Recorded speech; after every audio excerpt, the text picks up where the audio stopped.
बिना क्रीम, बिना condensed milk और बिना अंडों के हम बनाएंगे बिल्कुल फुल प्रूफ तरीके से ये चोकोबार, सारे डिटेल टिप्स एंड ट्रिक्स के साथ। अगर आपने इसको एज इट इज़ फॉलो किया ना, तो आप भी परफेक्ट फिनिशिंग के साथ ही चोकोबार बना सकते हैं, बिल्कुल मेरी तरह। लेकिन इसके लिए आपको वीडियो पूरा वॉच करना पड़ेगा। तो यहाँ पे सबसे पहले मैंने लिया है मोटे तले का बर्तन। इसमें मैं डाल दूंगी आधा लीटर दूध। और फ्रेंड्स, इस समय गैस का फ्लेम ऑफ हुई है क्योंकि मैं इसमें ऐड करने वाली हूँ 1/4 कप ऑफ मिल्क पाउडर। आप कोई भी ब्रांड का यूज कर सकते हैं। इससे क्या होगा, दूध और ज्यादा क्रीमी हो जाएगा। इसको सबसे पहले मिक्स कर लीजिए। अगर आप गर्म दूध में मिल्क पाउडर डालेंगे ना तो लंपी हो जाता है, इसलिए पहले इसको मिक्स कर लीजिए, गाढ़ा कर लीजिए। और उसके बाद गैस का फ्लेम ऑन कर देंगे और इसमें अच्छा सा उबाल आने देंगे।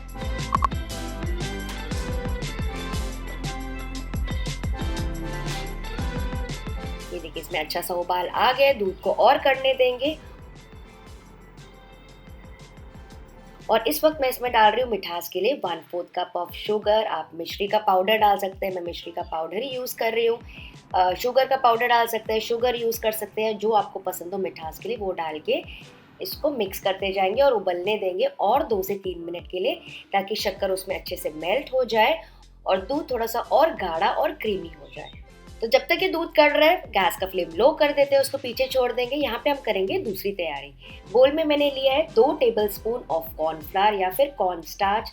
आप अरारोट का पाउडर भी यूज कर सकते हैं। इसमें हम डालेंगे 1/4 कप ऑफ दूध। इसकी स्लरी बना लेंगे।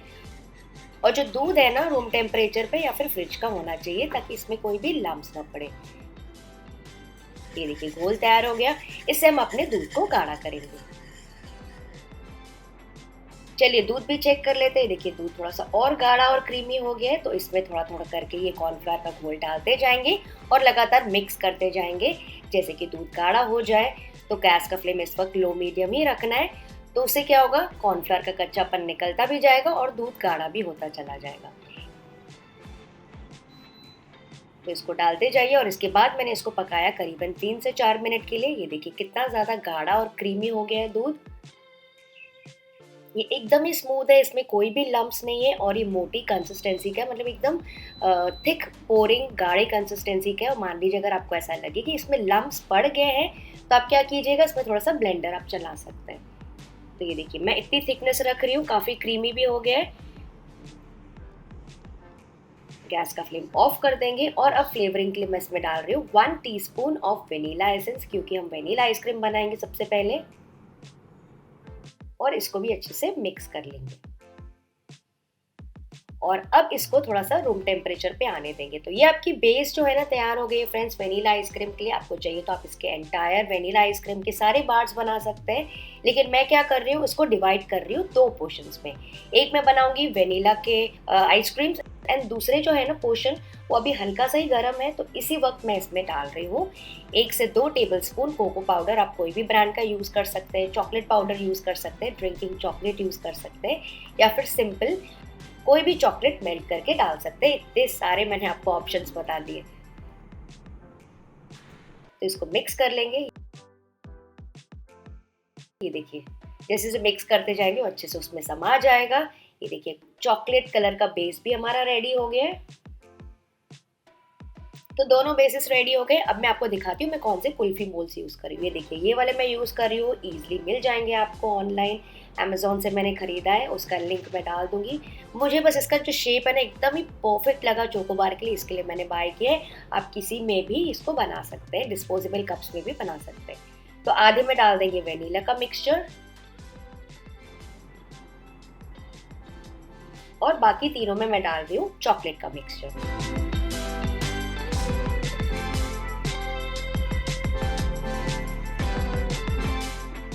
सब में मैंने अच्छे से पोर कर दिया। इसको थोड़ा सा टैप टैप कर लेंगे और ऊपर से लगा देंगे एल्यूमिनियम फॉइल और उसको अच्छे से चिपका लेंगे ताकि आप उसका सेंटर जज कर सके। और बीच में इसमें स्लिट देके आइसक्रीम स्टिक डाल देंगे सेंटर में और इसको सेट करने के लिए रख देंगे फ्रीजर में ओवरनाइट। ठीक है, तो नेक्स्ट डे फ्रेंड्स, आइसक्रीम निकालने से पहले बोल में मैंने लिया है 200 ग्राम्स ऑफ मिल्क चॉकलेट। अच्छा, चॉकलेट से रिलेटेड मुझे काफ़ी सारे क्वेश्चंस आते हैं, तो मैं आपको एक छोटी सी इन्फॉर्मेशन शेयर करती हूँ चॉकलेट से रिलेटेड। मुझे बताइएगा कि आपको हेल्पफुल लगी कि नहीं।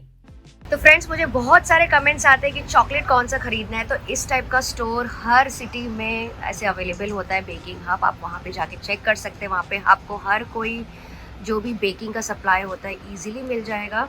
एंड मैं मिल्क चॉकलेट कौन सा मैं यूज़ कर रही हूँ चोकोबार में स्पेशली, वो आपको दिखा देती हूँ। एंड कौन कौन से ब्रांड्स मिलते हैं। तो एक ये वाला ब्रांड मिलता है, एक ये है, एक वालनेर रहता है और एक मॉडे भी रहता है ना भैया, मॉडे वाला दिखा दीजिए। मॉडे ब्रांड का भी मिलता है। तो इन चारों में से आप कोई भी यूज़ कर सकते हैं, लेकिन मैं आपको दिखाती हूँ कि कौन सा वाला मैंने अभी यूज़ किया है। ये वाला मैंने यूज़ किया चोकोबार में, तो आजकल मैं यही यूज़ कर रही हूँ। इसके पहले मैं यूज़ करती थी मॉडे एंड ये वाला मिल्क कंपाउंड। तो मॉडे भी अच्छा है, बहुत ईजिली मिल जाता है। कुछ ना मिले तो आप मॉडे यूज़ कर सकते हैं। तो ये थी सारी जानकारी चॉकलेट के बारे में। तो फ्रेंड्स, आप इसमें से जो चॉकलेट आपको पसंद हो आप यूज़ कर सकते हैं, मिल्क चॉकलेट या डार्क चॉकलेट। अब इस चॉकलेट को मैंने चॉप कर लिया पीसेस में। इसके ऊपर हम डाल देंगे 2 टेबलस्पून ऑफ ऑयल। ऑयल मैं घर वाला ही यूज़ कर रही हूँ, सनफ्लावर ऑयल। आप चाहें तो इसके बदले कोकोनट ऑयल या फिर इसके बदले आप बटर भी यूज़ कर सकते हैं अनसॉल्टेड। लेकिन घर का ऑयल एकदम ईजिली सबके पास होता है, तो वो मैं यूज़ कर रही हूँ। और इसको मेल्ट करेंगे डबल बॉयलर मेथड से, यानी कि नीचे के पैन में मैंने पानी गर्म करने के लिए रख दिया था, उसके ऊपर इस बोल को रख देंगे और इसको धीरे धीरे मेल्ट करते जाएंगे ताकि एकदम इवनली मेल्ट हो जाए, स्मूथ हो जाए और इसमें एक भी लम्स नहीं होने चाहिए। तो ये आपका चोकोबार है ना एकदम बढ़िया बनेगा, उसमें अच्छी सी फिनिशिंग आएगी। और आपको चाहिए तो आप यही प्रोसेस माइक्रोवेव में भी कर सकते हैं, आधे मिनट में ये अच्छे से मेल्ट हो जाता है। तो ये देखिए एकदम स्मूथ और ग्लॉसी हो गया है। अब इसको आने देंगे रूम टेम्परेचर पे। फ्रेंड्स, ये जो स्टेप है ना बहुत ही ज़्यादा इंपॉर्टेंट है। वो क्यों, मैं आपको आगे बताती हूँ। रूम टेम्परेचर मतलब इसमें हल्की भी गर्माइश नहीं होनी चाहिए। आप जो पैन है, मतलब जो पॉट है जिसमें आपने मेल्ट किया, उसको चेक कर लीजिए। हल्का सा भी वार्म नहीं लगना चाहिए बाहर से। दूसरा तरीका ये है इसको चेक करने का, अपने फिंगर में ऐसा थोड़ा सा चॉकलेट लीजिए और इसको लगाइए अपने लोअर लिप के ऊपर। देखिए इस तरह से आप टैप टैप करके चेक कर सकते हैं। अगर आपको बिल्कुल ठंडा लग रहा है, मतलब एकदम ठीक है, और हल्की सी भी आपको गर्माइश फील हो ना लोअर लिप में, मतलब कि इसको आपको और ठंडा होने देना है। तो ये बहुत इंपॉर्टेंट टिप था। तो इसको ट्रांसफर कर लेंगे एक बड़े से ग्लास में। फ्रेंड्स, ग्लास पहले से ध्यान रखिएगा, थोड़ा चौड़ा होना चाहिए और थोड़ा लंबा होना चाहिए ताकि आप जो आइसक्रीम का बार है उसमें इजीली टिप कर सके। और उसको पूरे तरीके से नहीं फिल करना है क्योंकि वो थोड़ा सा ऊपर आता है टिप करने के समय। तो करीबन हाफ या फिर 3/4 आप फिल कर सकते हैं। तो चलिए चोकोबार चेक कर लेते हैं। ये देखिए अच्छे से सेट हो गया। ओवरनाइट मैंने सेट किया था। फॉइल निकाल के इसको टिप टिप करेंगे पानी में और अपने हाथों से थोड़ा सा चला लेंगे ताकि इजीली निकल जाए। सुपर फ्रेंड्स, आप देख सकते हैं इसका शेप। इसी शेप की वजह से मैंने ये वाला मोल्ड चूज किया। अब ये ठंडी ठंडी कुल्फी, बिल्कुल भी टाइम नहीं वेस्ट करेंगे। इसको डिप करेंगे इस ग्लास में, बिल्कुल भी टाइम वेस्ट ना करते हुए इसको ऊपर निकाल देंगे। और इसको ऊपर निकालने के बाद इसको हल्का हल्का ऐसे चलाएंगे 5 से 6 सेकेंड के लिए। ये देखिए जैसे मैं रोटेट कर रही हूँ। इतनी देर में जो आइसक्रीम की कोटिंग है ना फ्रेंड्स अच्छे से सेट हो जाती है, क्योंकि जो कुल्फी इतनी ज़्यादा ठंडी है, इसकी वजह से जो बाहर की जो चॉकलेट की कोटिंग है वो अपने आप में अच्छे से सेट कर लेती है। देखा आपने, अच्छे से सेट हो गई। तो इसको साइड में रख देंगे। अच्छा फ्रेंड्स, एक गलती मैंने की थी पिछली बार मैंने चोकोबार बनाई थी, तो वो मैं आपके साथ शेयर करना चाहती हूँ। जो चॉकलेट का मिक्सचर था ना वो हल्का सा गर्म था। जैसे ही मैंने ये बाहर निकाला उसमें बिल्कुल भी नहीं चिपका, पूरा साइड से निकल गया। आइसक्रीम भी वेस्ट हो गई और जो चॉकलेट था पूरा ग्लास का वो भी वेस्ट हो गया। चॉकलेट रूम टेम्परेचर पे होना चाहिए और कुल्फी एकदम ही ठंडी। तो फ्रेंड्स, आप देख सकते हैं कितनी अच्छी शाइन आई है, कितनी अच्छी फिनिशिंग आई है। इसे तो आपको अपने बच्चों के लिए ज़रूर से ट्राई करना है। और अगर आपको मेरी कोशिश अच्छी लगी आज की, तो इस वीडियो को लाइक, शेयर और प्लीज़ सब्सक्राइब कर लीजिएगा। और फ्रेंड्स, इसी चॉकलेट में आप चाहें तो लास्ट में क्रश्ड पीनट्स या फिर क्रश्ड कैशूज वगैरह डाल सकते हैं। तो उससे क्या होगा, एकदम मैगना जैसी चॉकलेट बार आपका बन जाएगा।